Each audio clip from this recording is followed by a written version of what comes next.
Okay, my clock is saying 11:01, so we'll go ahead and get started in the interest of time as people continue to join us from the waiting room. So good morning and welcome to this science seminar brought to you by the Southeast Climate Adaptation Science Center, or Southeast CASC, SE CASC. You may hear any of those along the way here today. My name is Carrie Furness, and I am the Assistant University Director here at the Southeast CASC. I'm joined today by Kristen Fontana, our Science Communications Fellow here with us.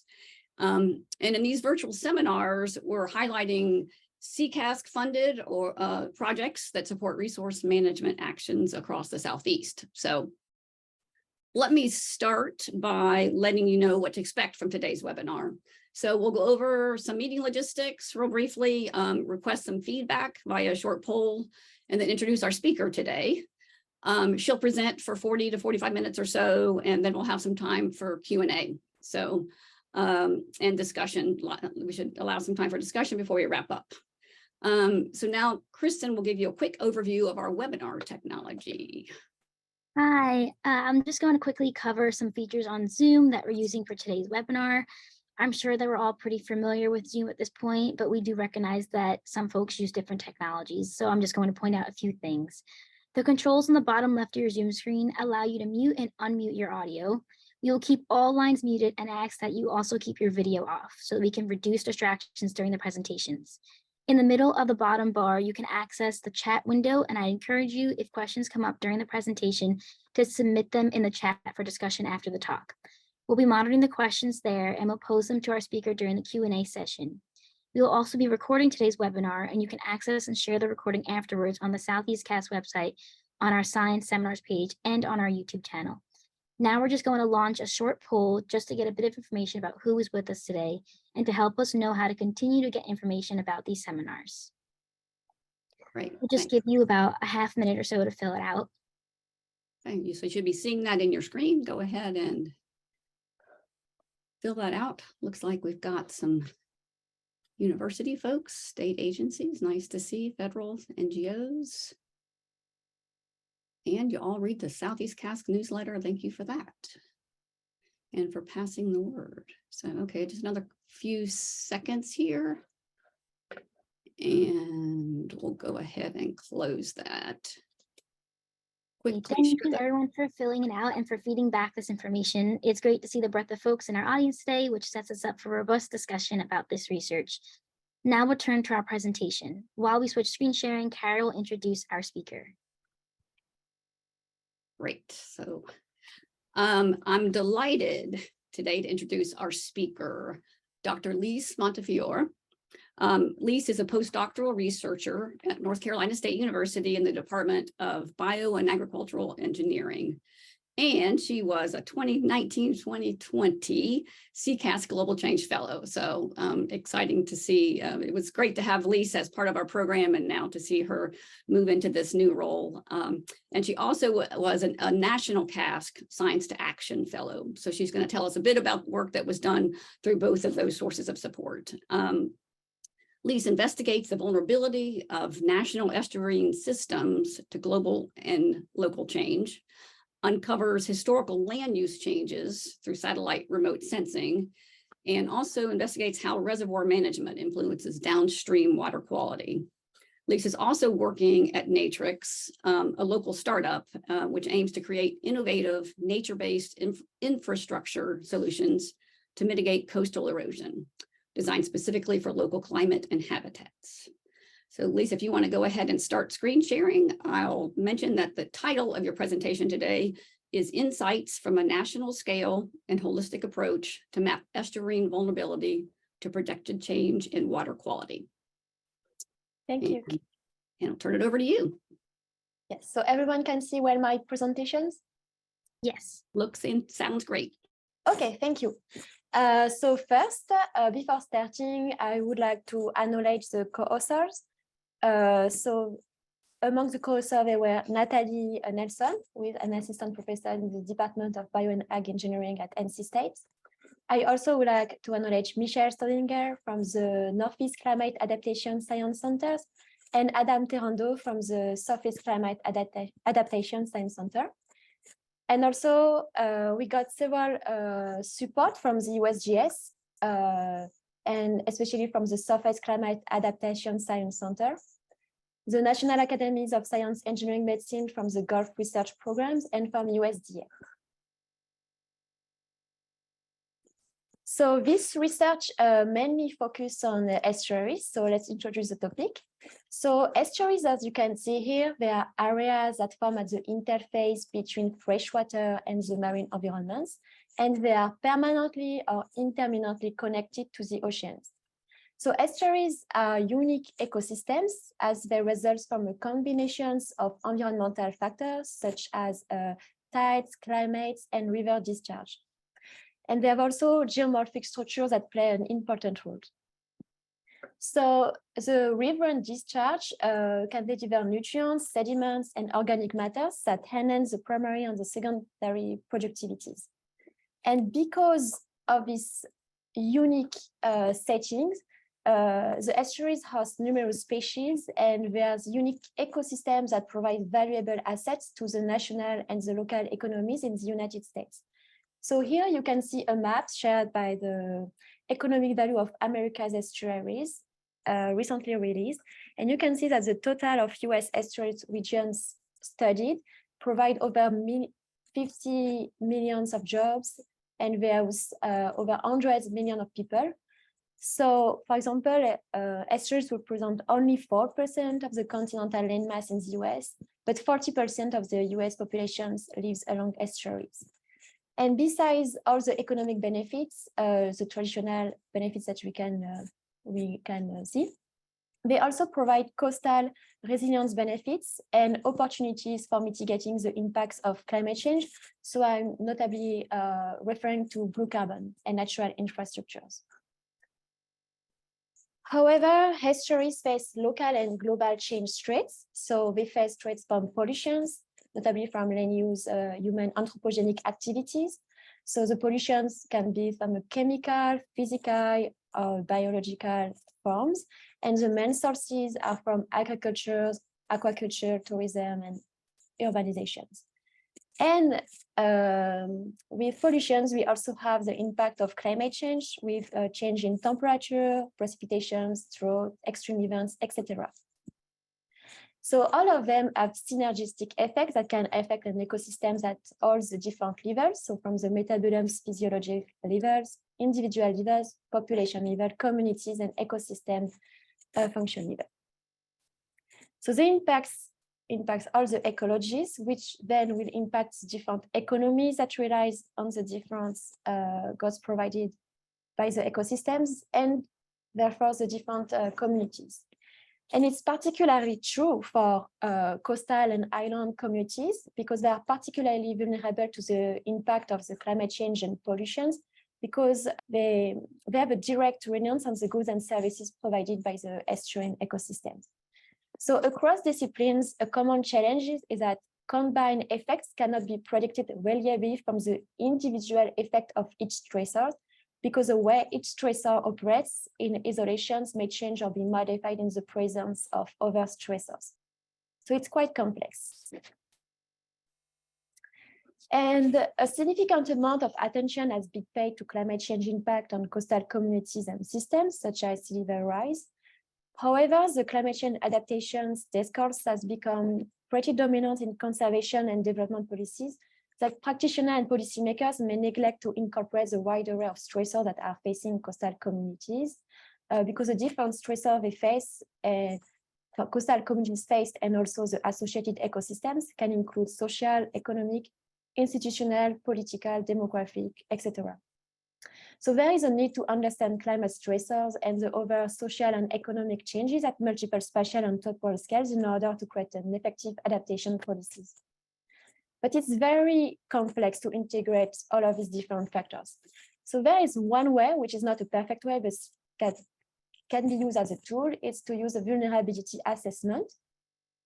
So a vulnerability assessment is a process for assessing, measuring, or characterizing the exposure, sensitivity, and adaptive capacity of a natural or human system to disturbance.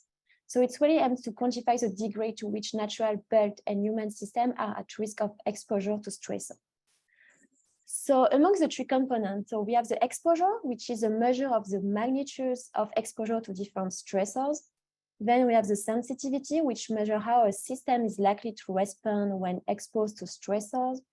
And then we have the adaptive capacity, which measures the potential or the ability or opportunities available to decrease the exposure or the sensitivity of the systems to stress. So this approach recognizes that humans and ecological systems will have some capacity to respond to the effect of the different stressors, which needs to be considered. And these three main components will give the overall vulnerability of the system. So when we look at the literature review, we found several vulnerability assessments at the national scales that included climatic and marine-based drivers of estuarine change.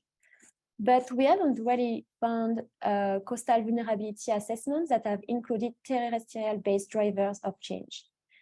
And it is quite important, notably for estuary systems, to implement because estuaries are dynamic ecosystems, but land use and climate change can impact the coastal systems. So for example, the increase in urbanizations and agricultural activities, along with a change in climate change, so we can have a change in precipitation patterns and intensity, can alter the freshwater quality and quantity of the freshwaters that join the upstream estuarine watersheds, which ultimately impact estuarine ecosystem and the local economies that rely on them. And one major consequences of nutrient enrichment, for example, is the development of algal bloom along the coast and within the estuaries. And some of them can be toxic. So here you can see on this aerial photography, a large algal blooms that develop off the shore. And it can degrade the whole ecosystems, and in some extreme conditions, we can have anoxic conditions that can kill the species there. So here you can find a dead crab in the region.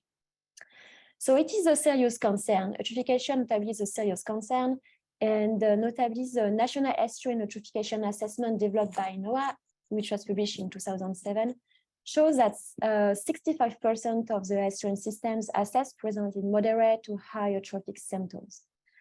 So the need to account for freshwater drivers when assessing estuarine vulnerability in an uncertain future is particularly important considering how dramatically coastal watersheds are expected to change in the future. And in particular, the increase of human-related activities will likely result in water quality decline in estuaries. So furthermore, the extent and the severity of coupled climate and land use change impacts will vary geographically at local and regional scales, making it challenging for natural resources managers and decision makers to plan for these changes. So research is needed to sensitize the many factors contributing to the vulnerability of estuarine ecosystem decline due to climate and land use change, and particularly as the one related to the role of freshwater, quantity and quality from surface runoff. So for that, to assess estuarine vulnerability, which will develop quantitative indices that could help to capture the different drivers of estuarine vulnerability related to water quality change. And such indices would allow for a one-to-one comparison of estuarine vulnerability to be met across different locations and help resource managers and policymakers set priorities and adaptation strategies. So now, for the method, so we use the same framework as I showed you here, and especially we use this vulnerability assessment framework.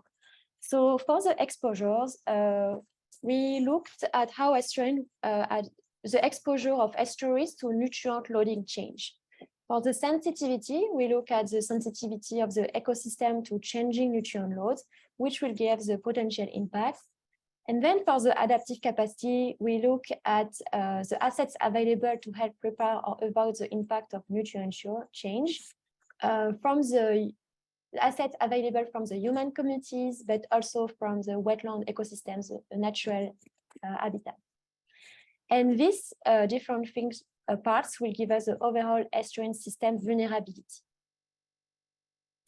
So the vulnerability, each key component of the vulnerability, the exposure, sensitivity, and adaptive capacity, allows so for the integrations of indicators representing heterogeneous dimensions of a system vulnerability. They can be physical and or socio-economic factors. And with different indices, indicators selected were scored.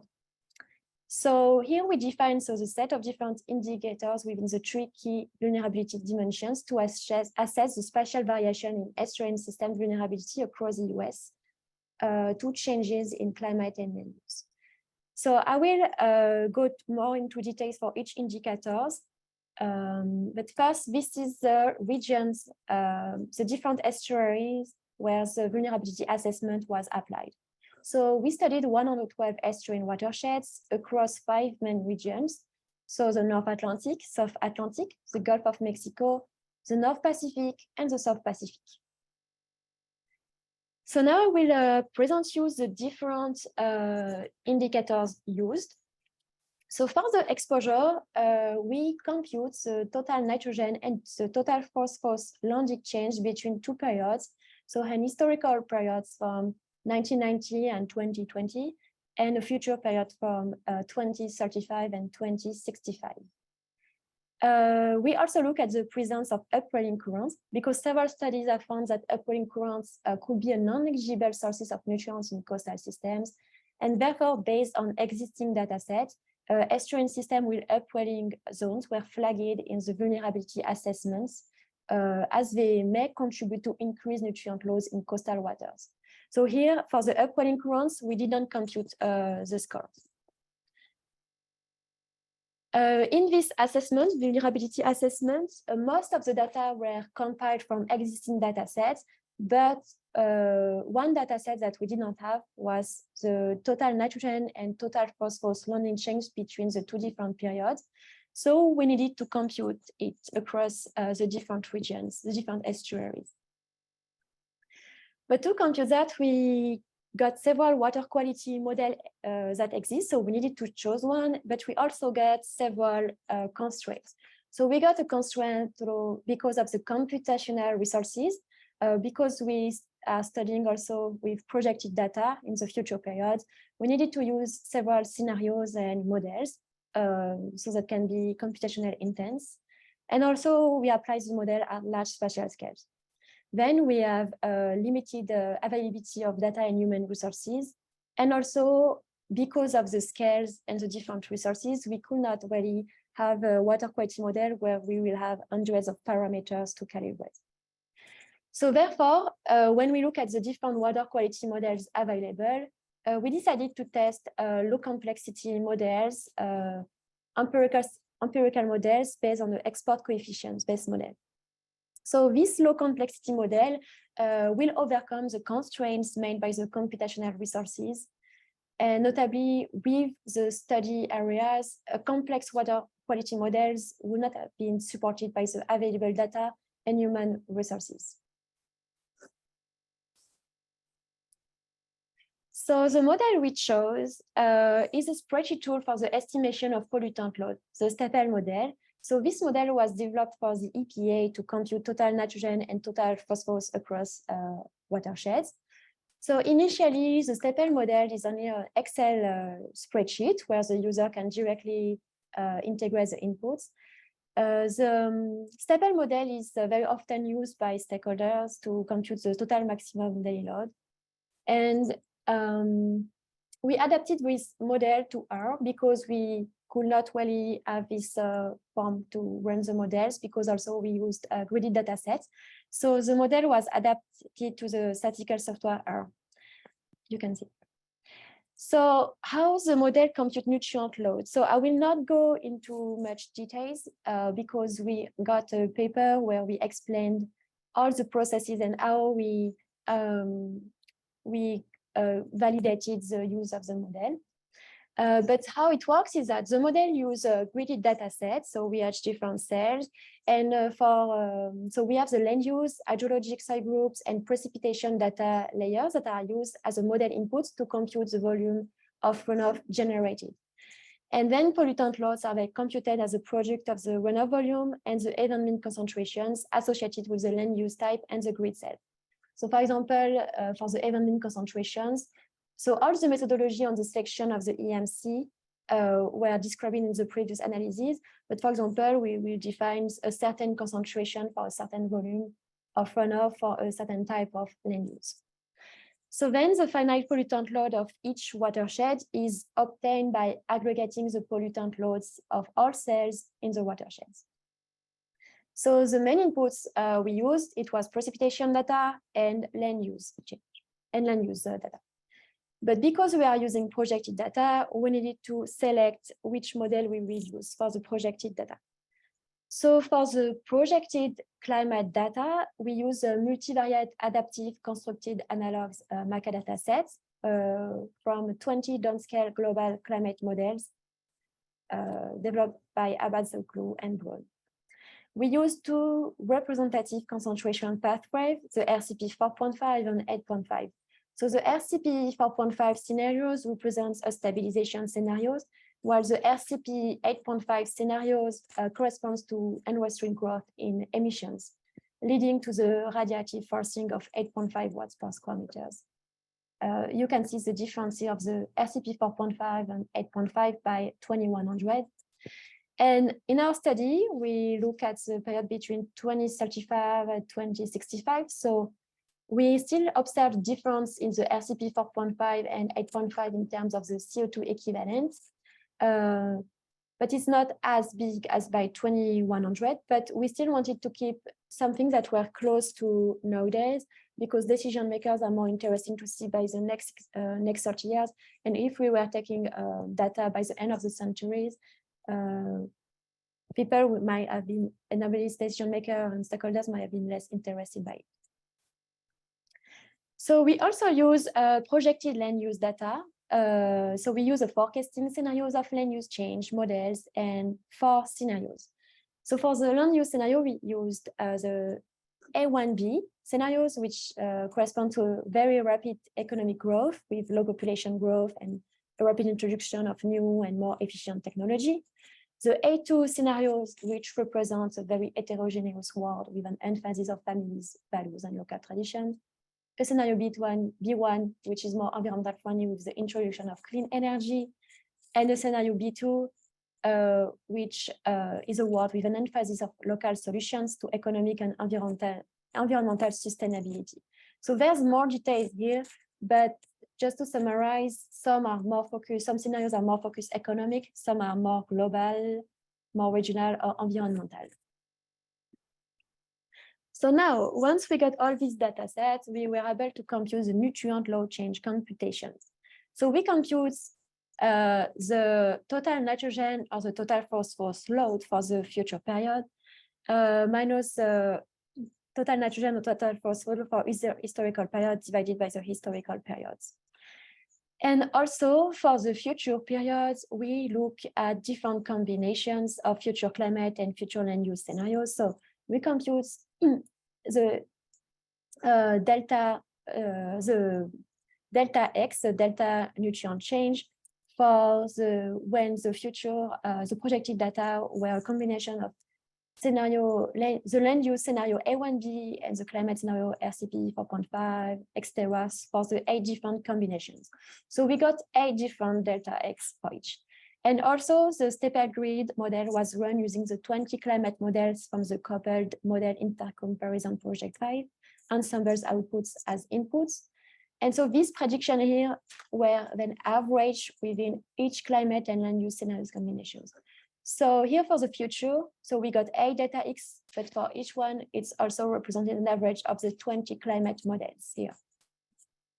So when we got the different delta X, for each delta X, they were rescaled from 0 to 1.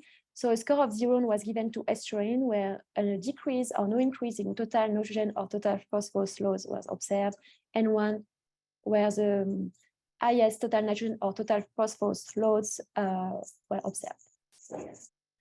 So then for the sensitivity. So for the sensitivity in this assessment, it represents how a system is affected by exposure to increased nutrient loads And it is important to note that not all estuaries exhibit the same level of sensitivity to changes in nutrient laws. So while certain systems can be significantly disrupted by even a small changes in nutrient laws, others can handle substantial fluctuations in nutrient levels with minimal impact. So the sensitivity of estuarine systems to nutrient loads was evaluated using 2 indicators. So first, we look at the degree of eutrophication, the degree to which a system is already eutrophic, because changes in the relative abundance of certain nutrients can result in cascading adverse effects, notably, for example, depletions in distal oxygens, loss of seagrass, or we can also observe harmful algal blooms, etc.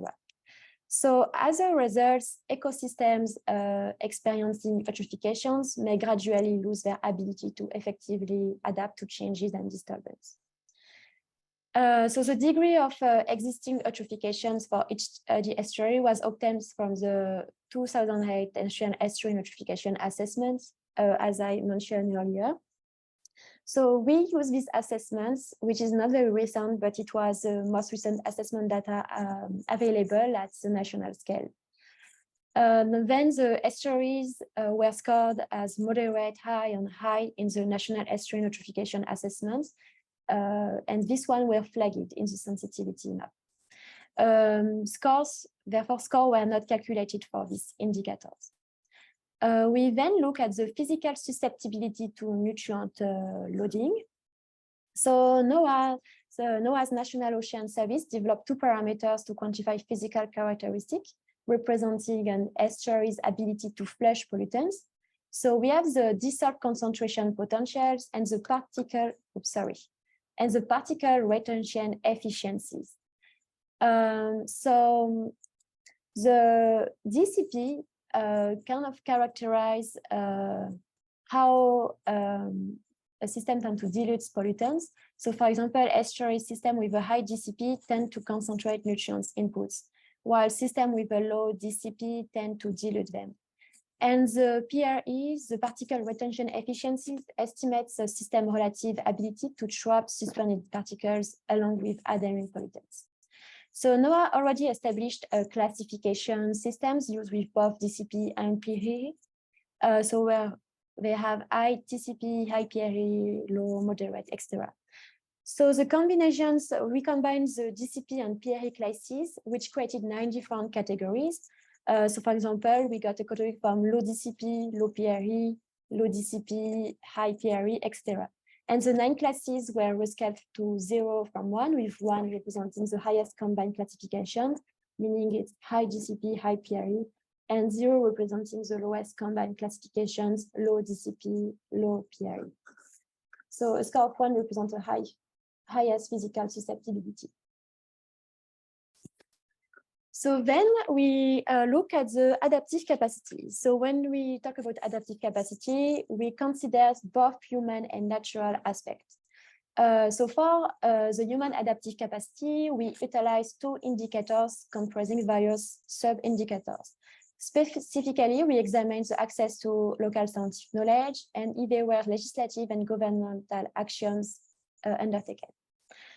So the access to scientific knowledge plays a crucial role in understanding the intricate dynamics and responses of estuarine systems to nutrient loading.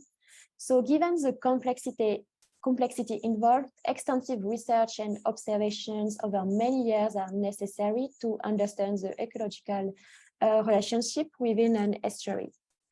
So local access to scientific knowledge here with this logical is deemed essential as it can enable us to a better understanding of system behavior and the underlying traits. So based on these logics, this understanding in terms can support the development and the implementation of policies and different technologies, which aims at mitigating the adverse effects of climate and land use change on estuaries. So moreover, the access to scientific knowledge can potentially empower decision makers and environmental managers to adopt science-based management strategies, which can ensure more effective and informed decision-making processes. So here, if an estuarine watershed had a high access to scientific knowledge, we assume that the estuarine watershed had a higher capability to mitigate the effect of increased nutrient loss by having several resources needed to implement effective management actions.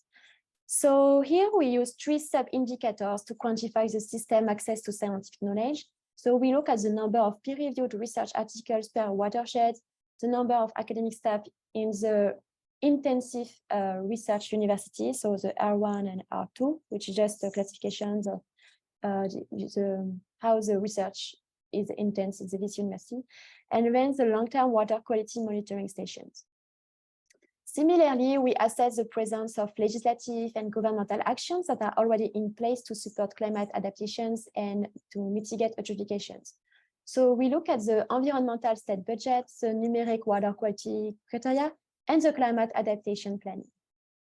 But adaptive capacity is not only increased through the access to information and different governmental and legislative actions, but also by maintaining the wetland ecosystem, which we use as a measure of natural adaptive capacity. So now it is well known that wetlands act as a distributed sinks of nitrogen and phosphorus across the landscape, and therefore can prevent further nutrients loading of downstream receiving waters. So wetlands areas were retrieved from the National Wetlands Inventory, and they were normalized by the areas of each watershed.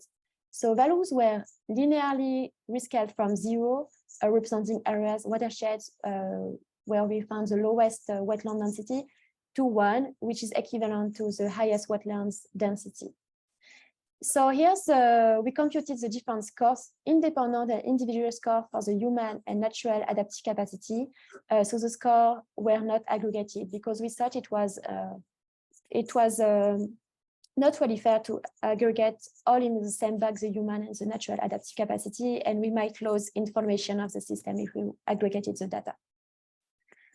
So now I will go through the results.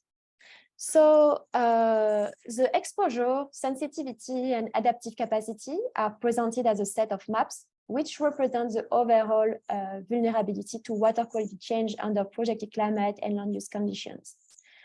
So you can see for exposure and sensitivity, here it's for total nitrogen and total phosphorus, and then we have the human adaptive capacity and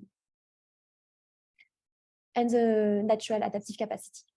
So what we observed, so for the exposure, we only map the exposure where we, for the RCP 8.5 and A1B, but we also have the information for the 7 different other scenarios combinations, but it is not presented here. So we chose to present these scenarios combinations because it's for which we found the highest changes in total nitrogen and total phosphorus. So here again, the multimodal ensemble mean was used to compute the exposure scores. So what we observed is that watersheds in the north and the south Atlantic and the eastern part of the Gulf of Mexico had the highest scores for the annual total nitrogen and total phosphorus, different change, nutrient change, while also we observed for some in the North Pacific and also in the western part of the Gulf of Mexico, which had the lowest scores under, and we found that under these scenarios, but under also all climate and land use change scenarios. So we can find same patterns across the different scenarios combinations. When we look at upwelling, so the North and the South Pacific regions were associated with significant upwelling currents that could potentially contribute to an increase in nutrient inputs, while the other regions were less exposed to the upwelling effects. So now for the sensitivity, so the region associated with the greatest number of watersheds with the high physical susceptibility to nitrogen loading were the South Pacific and the North Atlantic, one part. Furthermore, the majority of the watersheds with a high physical susceptibility to nitrogen loading were also identified as having moderate high to high overall eutrophic symptoms in the National Estuarine Eutrophication Assessment, so as you can see here. Same patterns were observed for total phosphorus. So now for the human adaptive capacity. So the assessment revealed variations in human adaptive capacity across different regions. So among estuarine watersheds, sources in the South Pacific demonstrated that the highest human adaptive capacity scores, followed by the southern part of the North Atlantic regions, where legislative governmental actions and the local access to scientific knowledge contribute to a higher adaptive capacity. On the opposite, the North Pacific and the Gulf of Mexico region exhibited the lowest human adaptive capacity. In the South Atlantic regions, intermediate scores were observed, but there was a distinct spatial pattern. So estuaries in the northern part of the region displayed higher human adaptive capacity score compared to those in the southern part. For instance, Florida showcased a high human adaptive capacity due to extensive research efforts and quite significant legislative governmental actions. However, we observe for the watershed in Texas, in the western part of the Gulf of Mexico, they had also among the lowest human adaptive capacity, notably due to a lack of legislative and governmental actions to complete. But also it's interesting to note that it's in the regions where we have a high human adaptive capacity, but it's also in the region where we observed quite high exposure and sensitivity results. So probably it's also something that motivates the different decision makers to take some actions and researchers to study more this system. For the natural adaptive capacity, high contrast in the scores was observed across the United States, as you can see in this map.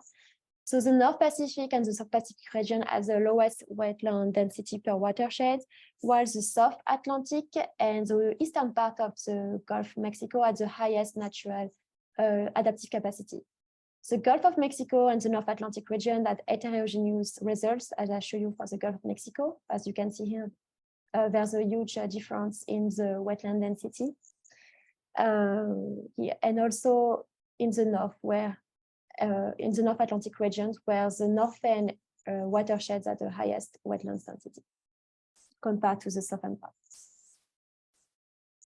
So what can it tell us from the human and natural adaptive capacity is that preserving and enhancing the natural adaptive capacity of estuarine system, it is vital as it can equip estuarine system with the ability to respond and adapt to environmental changes. But however, it is also through human adaptive capacities that we can proactively implement measures, policies, and actions to safeguard and enhance the natural adaptive capacity. So by leveraging scientific knowledge and legislative actions or governmental initiatives, there's a possibility to develop strategies and technologies that can limit the adverse effects and promote the resilience in estuarine systems. So it is also very important to recognize the critical interplay between natural and human adaptive capacities that will allow us to effectively address the challenges posed by climate change and land use change. So something I wanted very important also to mention, it's the uncertainties. So I show you the results that were run across different climate and climate models and different also climate scenarios and land use scenarios. So when we evaluated the role of climate in driving nutrient loss predictions, the identification of a single scenario to predict future development pathway in the coming decades under deep uncertainties, it is challenging for decision makers and natural resource planners.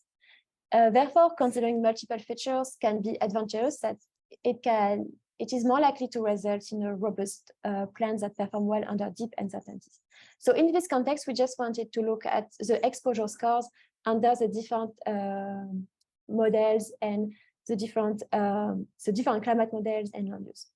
So here it just shows you the total exposure scores for each of the watersheds, individual watersheds across the different regions. So here it's a zoom that shows you only two estuarine systems, but you can have a better view. So on the x-axis, it corresponds of each of the considered climate models. So we have 20 climate models under the RCP 8.5 and the A1B land use scenarios. So cells in the heat maps are colored by the number of times the exposure scores fell within the given range when calculated for each climate model output. So the exposure score computed with the multi-model ensemble mean, the one I show you in the exposure score for each watershed, is indicated by these symbols. So for example, here, for this watershed, we can see that all of the climate models predict the same exposure scores, while for these watersheds, there were some more variability. So across the different regions, we can find that the exposure scores was quite restrained. The uncertainty was lowest for the North Atlantic North and the South Atlantic, where we got some differences. But finally, the multimodal mean agreed with most of the models. But for some region, we got higher uncertainties, notably for the Gulf of Mexico, and especially for the South Pacific, where for some watersheds, the score could be as low as 0 of 0.1 and as high as 0.7. So which is quite a big range of uncertainties. So for the uncertainties, we also compute the standard deviations and the 19th percentiles of the total nitrogen and total phosphorus load. So here I'm just showing you for total nitrogens. So what we observed that in the North Atlantic and the Gulf of Mexico, and for some estuaries in the South Pacific regions, we got the highest uncertainties in the prediction of total nitrogen and total phosphorus load, measured from the 20 climate models and the 4 land use scenarios. So the key finding of this study. So if we summarize the finding, it is that the North Atlantic region had the highest exposure and sensitivity to nutrient loading, but also among the highest human adaptive capacity. Then we have the South Atlantic, which has also high exposure, sensitivity, and natural adaptive capacity, but relatively lower human adaptive capacity. Then the study watersheds located in the Gulf of Mexico had a lower exposure to nutrient load change, notably in the western part of the regions. However, the Western Gulf region had lower human and natural adaptive capacity. And finally, the North Pacific region has the lowest exposure in predicted runoff-driven nutrient loads, but upwelling currents is more important in the regions, and this region's natural adaptive capacity is among the lowest across the United States. And finally, the larger uncertainties was observed for the Gulf of Mexico, South Atlantic, and the South Pacific. So the take-home message from this vulnerability assessment will be that this vulnerability framework contains inevitable uncertainties because of the model, the water quality model, the different data used, the method, etc. But even if we have uncertainties, the assessment identified systems where the greatest impact are expected and where local and regional planning could mitigate the effects of predicted change on estuary nutrient loads. And also climate change is a global phenomenon that necessitates international collaboration in order to mitigate its effects, so it is an important key point. But land use can be addressed regionally or locally. So land use planning and adoption of best management practices. It is very important, especially because we know the large role of land use in driving downstream nutrient loads. And our results demonstrate that local and regional decision makers can play critical roles in mitigating elevated nutrients loading experienced by estuary. So we know it is challenging to identify which scenarios will be most informative for decision making, but our finding can still provide some insights into how a changing climate and changing land use could lead to alternative outcomes, indicating that the consideration of potential futures is more likely to result in the development of strategies that are robust under deep uncertainties. And the final things will be that further research will need to incorporate policies and management strategies applied at the local scales, because it was a national scale, so very broad scales, and we needed to find indicators that were comparable across the different regions. So we could not include all the different nuance and details that happen at the local scales, but it is for sure that policies and management strategies applied at the local scale can make a very big impact. So now how to access the study. So the data, the manuscript, the publication was published in her future. And in this study, you will find the Dryad repository and an interactive web-based application. So the Dryad repository, you can have access to all the data and also the code to reproduce the figures. And then you have also an interactive web-based applications. So this web-based application was developed while I was Science to Action Fellows. So I will try to show you. I think I will need to stop to share, to reshare the screen. So here you have a little overview of the different region and the methodology, which presents you the different watersheds with their name, etc. You can select the different regions, and then it just gives an introduction of the different indicators used and the approach.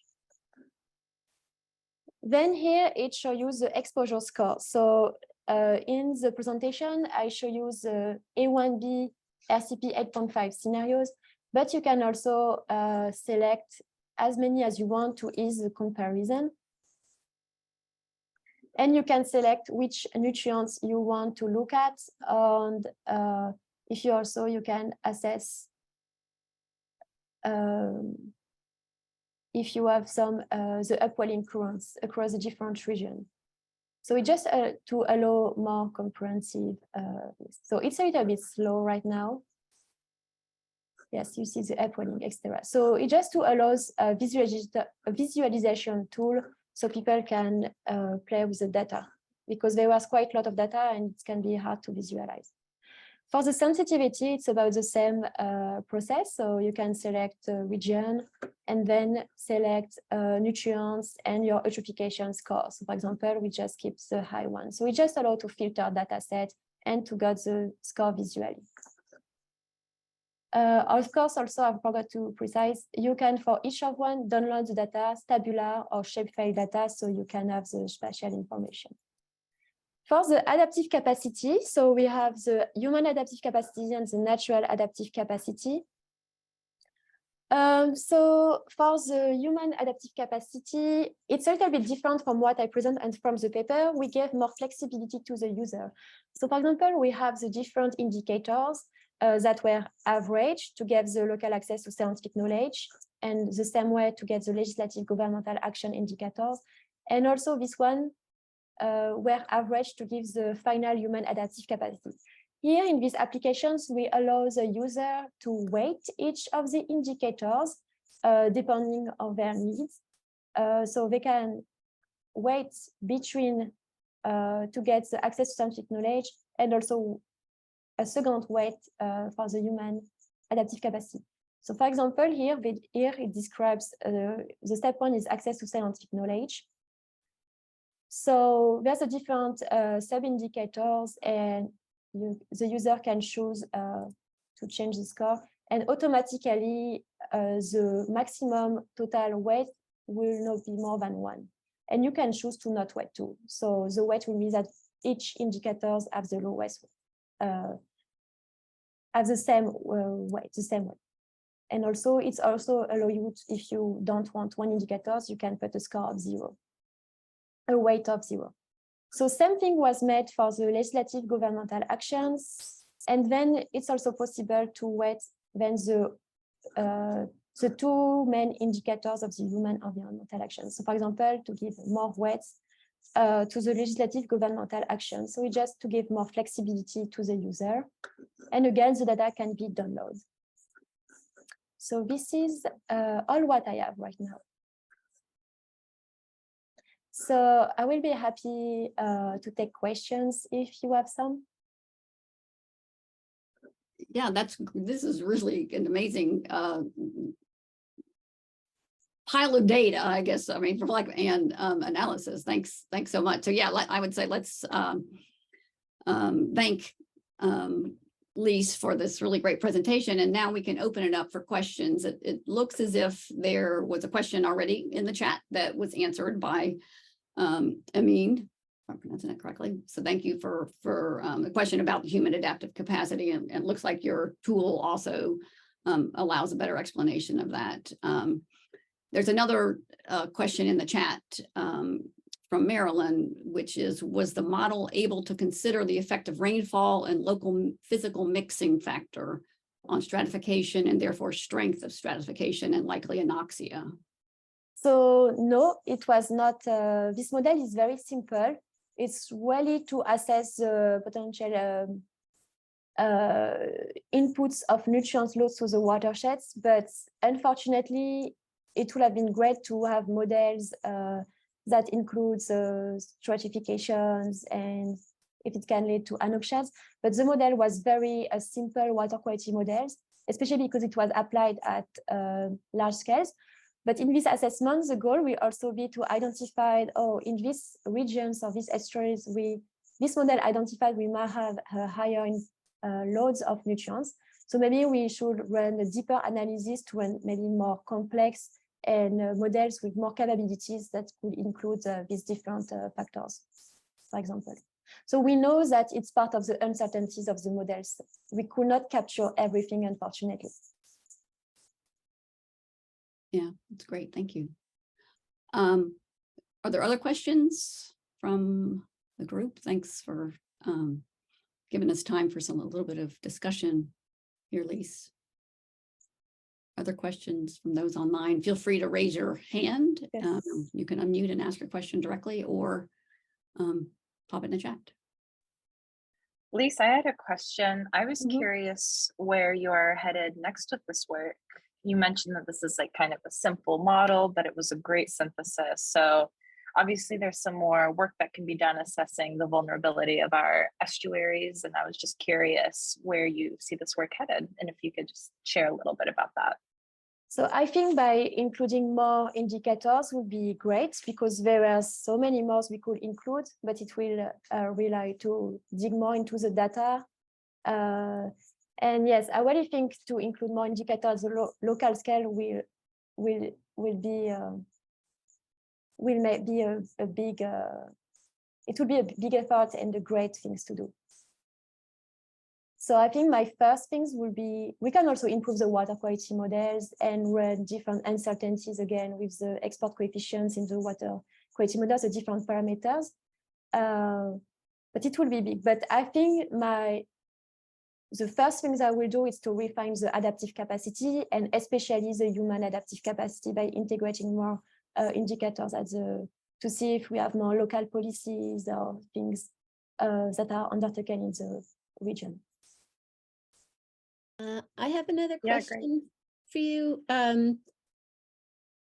You have those so many variables, and then you did that analysis where the degree to uncertainty was evaluated in terms of what you were trying to come up with your results, as I understood it. And so, you know, there was the red versus a wider bar that was agreed and so forth. Is there some way with this model that you can do sensitivity analysis, so you could take the two extremes of that stretch and see how much difference it makes that we're uncertain for that or not? I think it's totally possible to do it. Yeah. So we have also more.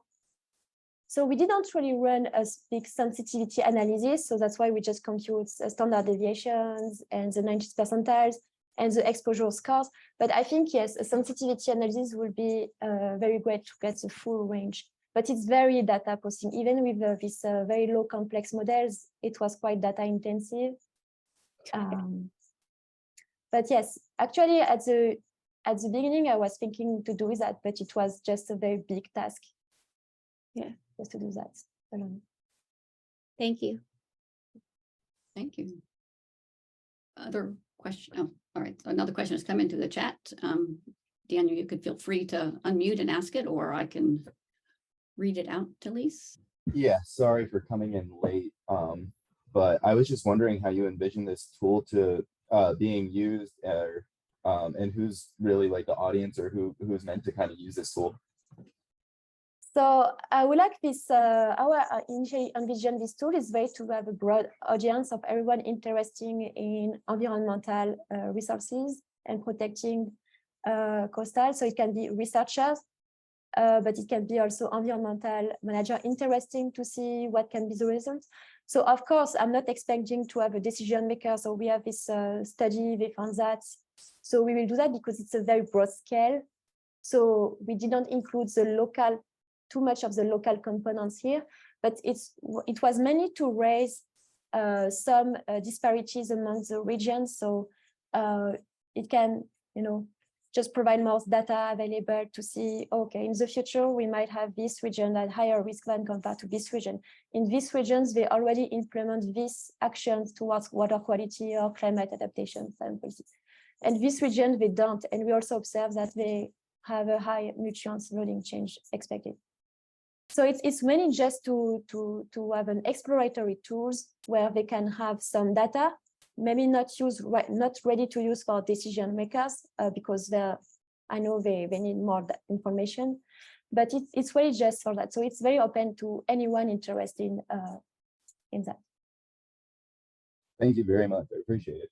Yeah, thank you. So by that same token, Lise, could this model be then modified for to provide additional, local scale resolution at some of the levels that would be more relevant to some management decisions, or would that be another a completely different tool? I think it can be used too, because most stakeholders, they use these models for making some policies already. I think it's really depends of what you want to do. Maybe some models, if you are just working on one watershed, you will need to evaluate it, what you want to get, what you want to see, and then you will make a choice of the models. I would say that the model really needs to be used according to what you want to do and you expect. So it's really depending on the needs of the user, but it potentially can be. So would you be available to consult with a decision maker to sort of provide some of that, walk them through the tool and help them use it in the way that is more helpful for them, or could that be something that could be added onto this project at some point? No, I think it can be. Mm-hmm. Okay. But just by taking, this is what the model can give you, this is what it will not give you, this is where is the uncertainties. I think by being very transparent, it can be done. Yeah, this is really, then that Shiny app is just really very powerful for people to investigate the data. So I think that's a great part of this project, is that you've made it so accessible for folks to dig into your data and the analyses. So appreciate that. We're a couple of minutes away from the top of the hour. So in the interest, maybe we'll go ahead and again say thanks to Lise, and we'll finish up with just some information about the next planned science seminar.